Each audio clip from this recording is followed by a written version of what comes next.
মন্ত্রী জনাব তারেক রহমান আগামী মাসের প্রথম সপ্তাহে ফেনীতে আসবেন এবং বিশেষ করে উনি খাল খনন করবেন ফুলগাজী এলাকাতে। আমরা যতটুকু জানতে পারছি বিশ্ব শুরুতে, যদি এখনো ওনার প্রোগ্রামটা চূড়ান্ত হয় নাই, সে কারণে আমি এখানে জেলা পরিষদের পক্ষ থেকে আমি যে জেলা পরিষদের যেসব চলমান প্রকল্পগুলো আছে ওগুলো পরিদর্শন করার জন্য আসছি।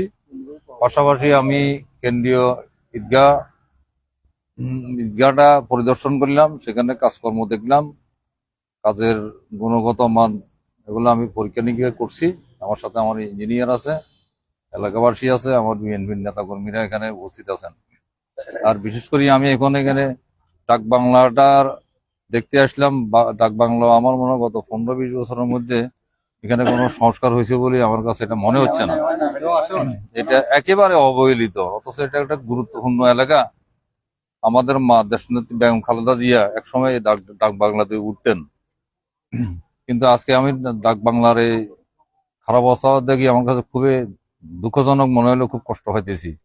এটা ইমিডিয়েটলি আমরা জেলা পরিষদের অর্থায়নে এই ডাক বাংলার সংস্কারের কাজ আমরা দ্রুত আরম্ভ করব এবং আমি চাই যে এই ডাক বাংলাটা অন্তত এই উপজেলার মধ্যে একটা এ ক্লাস ডাক বাংলায় পরিণত আবার হবে ইনশাল্লাহ।